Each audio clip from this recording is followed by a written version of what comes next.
Hallelujah. ನಮ್ಮ ಕರ್ತನಾದ ಯೇಸು ಕ್ರಿಸ್ತನ ನಾಮದಲ್ಲಿ ನಿಮ್ಮೆಲ್ಲರಿಗೂ ಶುಭಗಳು. ಚೆನ್ನಾಗಿದ್ದೀರಾ?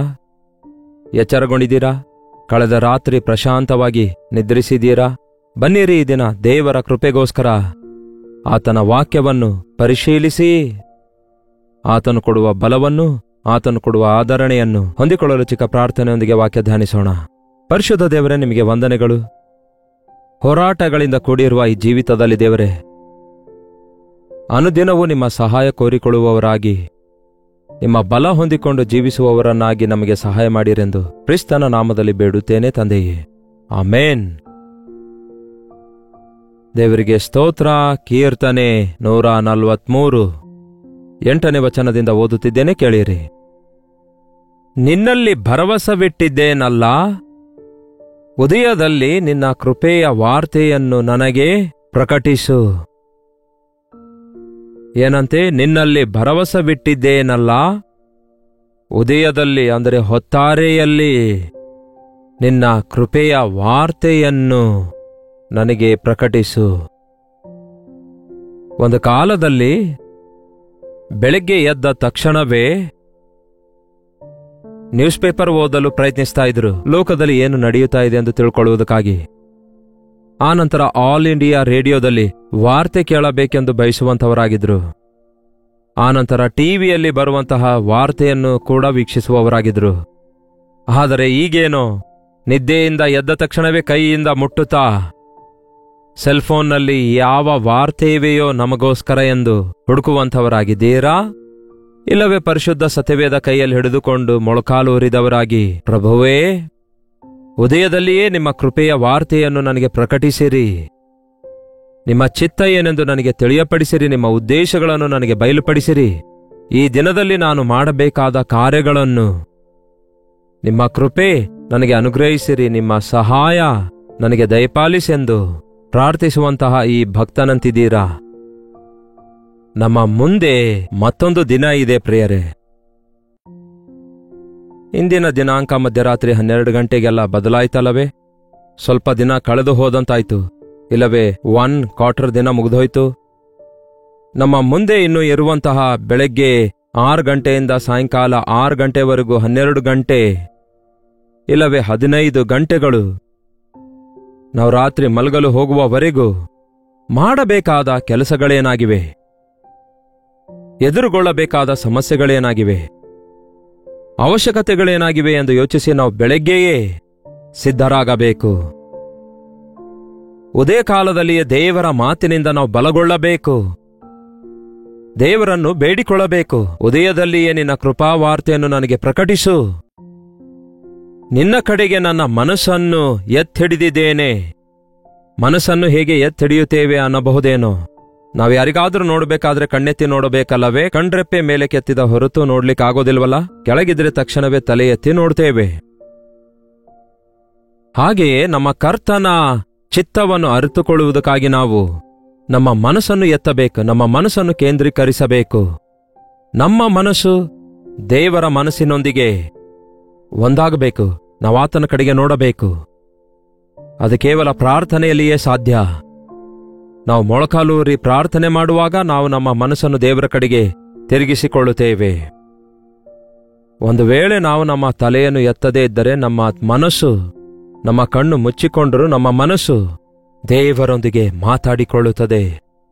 ದೇವರಿಗೆ ಸಮರ್ಪಿಸಿಕೊಳ್ಳುತ್ತಿರುವಾಗ ದೇವರು ತನ್ನ ಉತ್ತರ ನಮಗೆ ಅನುಗ್ರಹಿಸುತ್ತಾರೆ. ಪ್ರಿಯರೇ, ಉದಯದಲ್ಲಿಯೇ ನಿನ್ನ ಕೃಪೆ ವಾರ್ತೆ ನನಗೆ ಪ್ರಕಟಿಸು, ನನ್ನ ಮನಸ್ಸು ನಾನು ನಿನ್ನ ಕಡೆಗೆ ಎತ್ತಿ ಹಿಡಿದಿದ್ದೇನೆ, ನಾನು ನಡೆಯಬೇಕಾದ ಮಾರ್ಗವನ್ನು ನನಗೆ ತಿಳಿಯಪಡಿಸು.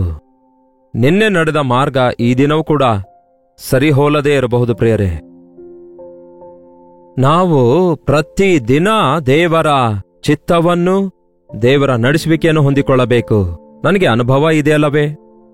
ಗತಕಾಲದಲ್ಲಿ ಏನೇನೋ ಮಾಡಿದ್ದೇನಲ್ಲವೇ? ಅದನ್ನೇ ಈ ದಿನವೂ ಮಾಡುತ್ತೇನೆ ಎಂದು ಹೇಳೋದಾದ್ರೆ ಅದು ಸಾಲೋದಿಲ್ಲ, ಹಾಗೆ ನಡೆಯೋದಿಲ್ಲ. ಪ್ರತಿ ದಿನ ದೇವರ ಮಾರ್ಗಗಳನ್ನು ನಾವು ಅರಿತುಕೊಳ್ಳಬೇಕು, ದೇವರ ಪ್ರಣಾಳಿಕೆಗಳನ್ನು ನಾವು ಅರಿತುಕೊಳ್ಳಬೇಕು.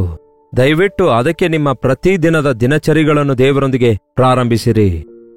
ದೇವರ ಸಲಹೆ ಇಲ್ಲದೆ, ದೇವರ ಸನ್ನಿಧಿಯಲ್ಲಿ ನಿಮ್ಮ ಮನಸ್ಸನ್ನು ಹಂಚಿಕೊಳ್ಳದೆ, ಪ್ರಾರ್ಥನೆ ಮಾಡಲಾರದೆ, ವಾಕ್ಯ ಲೆಕ್ಕಿಸದೆ, ದೇವರ ನಡೆಸುವಿಕೆ ಹೊಂದದೆ, ಅವಸರದಿಂದ ಏನಾದ್ರೂ ಕೆಲಸ ಮಾಡಲು ಆರಂಭಿಸುವುದಾದರೆ ಕೊನೆಗೆ ನಿರುತ್ಸಾಹ, ನಿರಾಶೆಯೇ ನಿಮಗೆ ಉಳಿದುಕೊಳ್ಳುತ್ತೆ.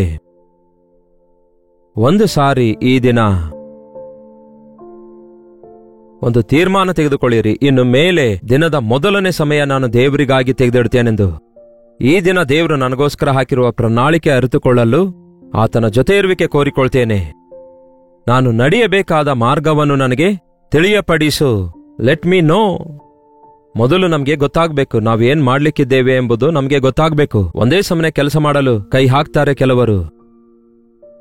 ಏನೋ ಒಂದು ಕಾರ್ಯ ಮಾಡಬೇಕಾದಾಗ ಅದಕ್ಕೆ ತಕ್ಕಂತಹ ಯೋಚನೆಗಳಿವೆಯಾ? ಮನೆ ಕಟ್ಟಬೇಕಾದ್ರೆ ಅದಕ್ಕೆ ತಕ್ಕಷ್ಟು ದುಡ್ಡಿವೆಯಾ? ಆ ಪರ್ಮಿಷನ್ ಇದೆಯಾ? ಅಷ್ಟು ಸಾಮಾನಿವೆಯಾ ಎಂದು ಪರಿಶೀಲಿಸಿಕೊಳ್ಬೇಕಲ್ಲವೇ?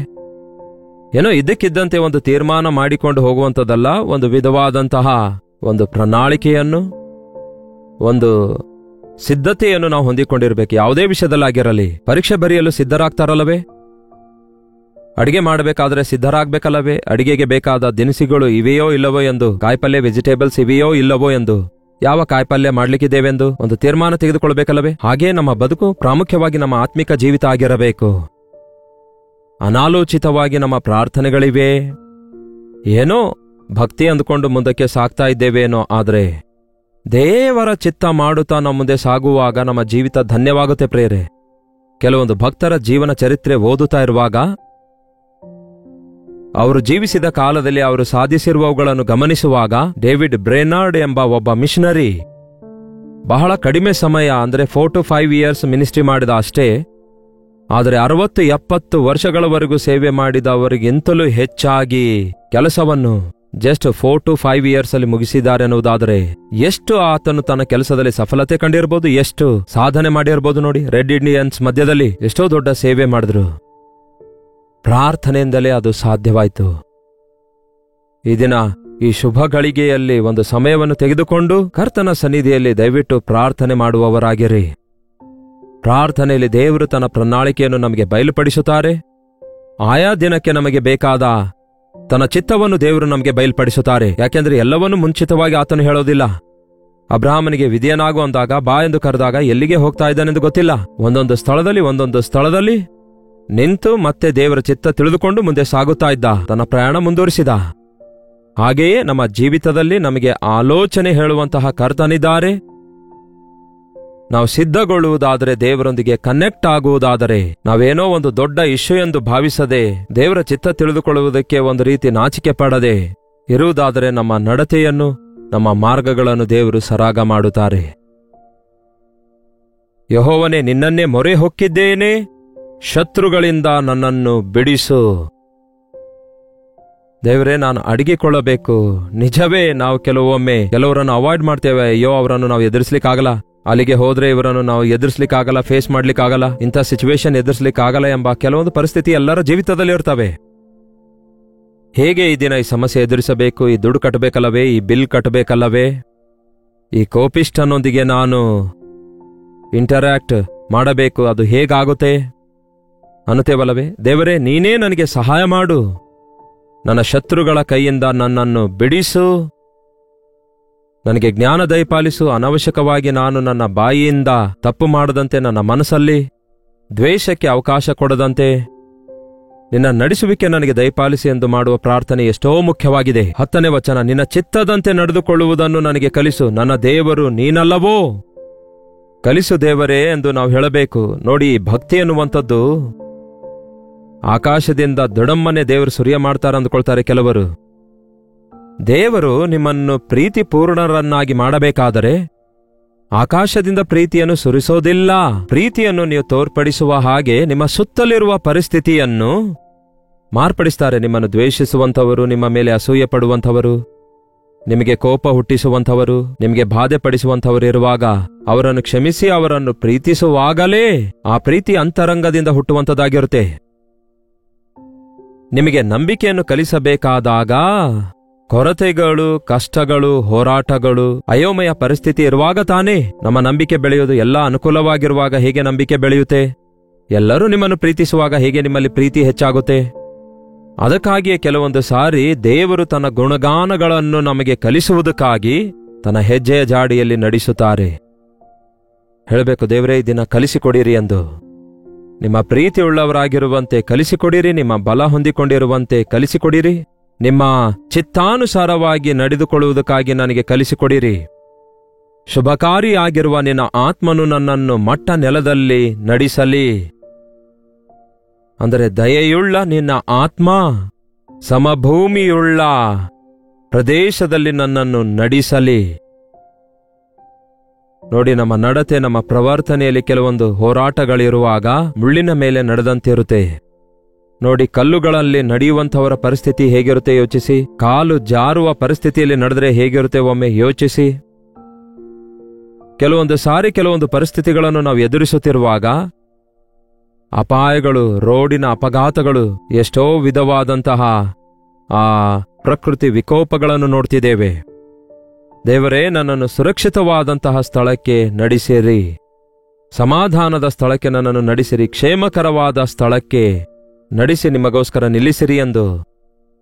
ಎಷ್ಟೇ ಹೋರಾಟಗಳು, ಎಷ್ಟೇ ಪ್ರಕೃತಿ ವಿಕೋಪಗಳು ಬಂದರೂ ಸಹ ನಮಗೆ ಗೊತ್ತೇ ಇದೆಯಲ್ಲವೇ, ಬೇರೆ ಬೇರೆ ಸ್ಥಳಗಳಲ್ಲಿ ಬೇರೆ ಬೇರೆ ಪ್ರಕೃತಿ ವಿಕೋಪಗಳನ್ನು, ಬೇರೆ ಬೇರೆ ದೇಶಗಳಲ್ಲಿ ಭಯಂಕರವಾದ ಫ್ಲಡ್ಸ್, ಏನು ಅನೇಕ ವಿಧವಾದ ಸ್ಥಳಗಳಲ್ಲಿ ಅನೇಕ ವಿಧವಾದಂತಹ ತೊಂದರೆಗಳನ್ನು, ಹೋರಾಟಗಳನ್ನು ಅನುದಿನವೂ ನಾವು ಕೇಳ್ತಾ ಇರ್ತೇವಲ್ಲವೇ. ಈ ದಿನ ನಾವು ಸುರಕ್ಷಿತರಾಗಿದ್ದೇವೆ ಎನ್ನುವುದಾದರೆ ದೇವರ ರೆಕ್ಕೆಯ ಕೆಳಗೆ ಅಡಗಿದ್ದೇವೆ ಎಂದು ನಾವು ತಿಳಿದುಕೊಳ್ಳಬೇಕು. ನೀವು ತಿಳಿಯೋದೋ ಕೇಳಿದ ಪ್ರಾರ್ಥನೆಗೆ ಉತ್ತರ ಕೊಡುವ ದೇವರಿದ್ದಾರೆಂದು ನೀವು ಗ್ರಹಿಸಿಕೊಳ್ಳುವುದಾದರೆ ಕೃತಜ್ಞತೆಯಿಂದ ದೇವರನ್ನು ಸ್ತುತಿಸುವವರಾಗಿರ್ತೀರಿ. ಶುಭಕಾರಿಯಾಗಿರುವ ನಿನ್ನ ಆತ್ಮನು ನನ್ನನ್ನು ಮಟ್ಟ ನೆಲದಲ್ಲಿ ನನ್ನನ್ನು ನಡೆಸಲಿ. ಯೆಹೋವನೇ, ನಿನ್ನ ಹೆಸರಿನ ನಿಮಿತ್ತ ನನ್ನನ್ನು ಉಜ್ಜೀವಿಸ ಮಾಡು. ನಿನ್ನ ನೀತಿಗನುಸಾರವಾಗಿ ನನ್ನ ಪ್ರಾಣವನ್ನು ವಿಪತ್ತಿನಿಂದ ಬಿಡಿಸು. ನಾನು ನಿನ್ನ ಸೇವಕನಲ್ಲವೋ, ನನಗೆ ಕೃಪೆಯನ್ನು ತೋರಿಸಿ ನನ್ನ ವೈರಿಗಳನ್ನು ಖಂಡಿಸಿ ಬಿಡು. ನನ್ನ ಪ್ರಾಣ ಸಂಕಟರನ್ನೆಲ್ಲ ಕಡಿದು ಹಾಕು. ಏನಂತೆ, ಪ್ರಾಣ ಸಂಕಟರನ್ನು, ನನ್ನ ಪ್ರಾಣ ತೆಗೀತಾ ಇದೆಯಲ್ಲವೇ ಅನ್ನುತ್ತೇವಲ್ಲವೇ. ನನ್ನ ಪ್ರಾಣ ತೆಗೆಯಬೇಡಿ ಎಂಬುದಾಗಿ ತಂದೆ ತಾಯಿಗಳು ಮಕ್ಕಳಿಗೆ ಹೇಳ್ತಾರಲ್ಲವೇ. ಹಾಗಂದರೆ ಬೇಸರಗೊಳಿಸುವವರು, ಕಾಡಿಸುವವರು, ಕುಗ್ಗಿಸಿ ಬಿಡುವಂಥವರು ಈ ಲೋಕದಲ್ಲಿ ಎಲ್ಲೆಡೆ ಇರುತ್ತಾರೆ, ಯಾವಾಗಲೂ ಇರುತ್ತಾರೆ.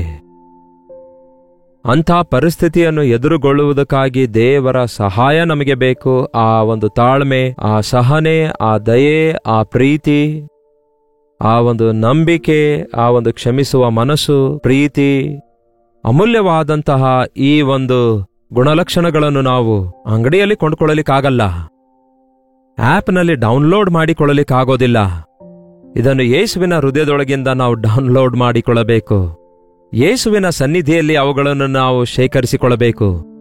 ಕರ್ತನ ಸನ್ನಿಧಿಯಲ್ಲಿ ಅವುಗಳನ್ನು ಕಲಿತುಕೊಳ್ಳಬೇಕು. ತಾಳ್ಮೆಯಾಗಲಿ ಸಹನೆಯಾಗಲಿ ಕಲಿಸಿಕೊಡುವಂತಹ ಶಾಲೆಗಳು ಎಲ್ಲಾದರೂ ಇವೆಯಾ?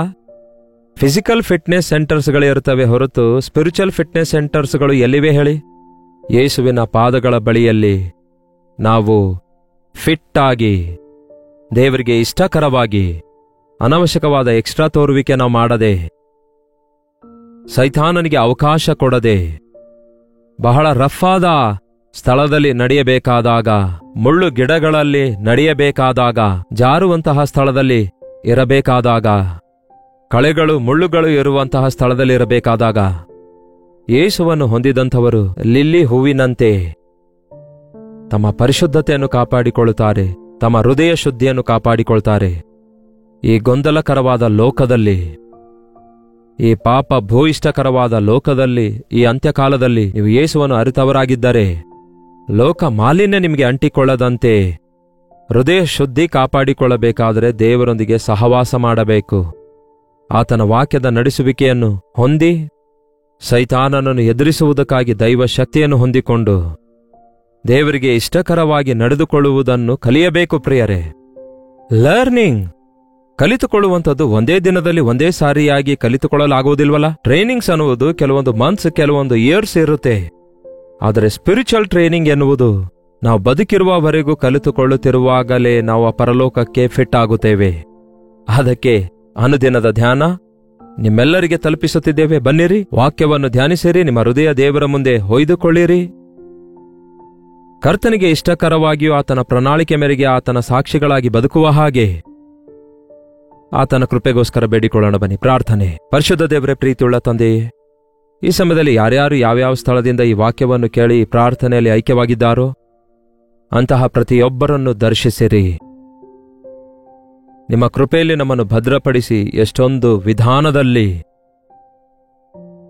ನಮ್ಮನ್ನು ಕಾಪಾಡುತ್ತಾ ಇದ್ದೀರೆಂಬುದನ್ನು ನಾವು ನೆನಪು ಮಾಡಿಕೊಳ್ತೇವೆ. ಈ ದಿನ ನಾವು ಪ್ರಾಣದಿಂದಿರೋದಾದರೆ, ಆರೋಗ್ಯಕರವಾಗಿರೋದಾದರೆ ಮತ್ತು ಸಮಾಧಾನದಿಂದ ಇರೋದಾದರೆ ಅದು ಕೇವಲ ನಿಮ್ಮ ಕೃಪೆಯಲ್ಲಿ ನಮ್ಮನ್ನು ಭದ್ರಪಡಿಸುವುದರಿಂದಲೇ ಸಾಧ್ಯವೆಂದು ಗುರುತಿಸಿ, ಪರಿಸ್ಥಿತಿಗಳಿಗೆ ಒಳಗಾಗದೆ, ಲೋಕದ ಆಕರ್ಷಣೆಗಳಿಗೆ ಸ್ಥಳ ಕೊಡದಂತೆ, ನಿಮ್ಮ ಚಿತ್ತವನ್ನು ಕಲಿತುಕೊಂಡು ನಿಮ್ಮ ಹೆಜ್ಜೆಯ ಜಾಡಿಯಲ್ಲಿ ನಡೆಯುವಂತೆ, ನಿಮಗಿಷ್ಟಕರವಾಗಿ ನಿಮ್ಮ ಪ್ರಣಾಳಿಕೆ ನೆರವೇರಿಸುವವರನ್ನಾಗಿ ನಮ್ಮ ಪ್ರತಿಯೊಬ್ಬರಿಗೂ ಸಹಾಯ ಮಾಡಿರೆಂದು ಕ್ರಿಸ್ತನ ನಾಮದಲ್ಲಿ ಬೇಡುತ್ತೇನೆ ತಂದೆಯೇ, ಆಮೇನ್.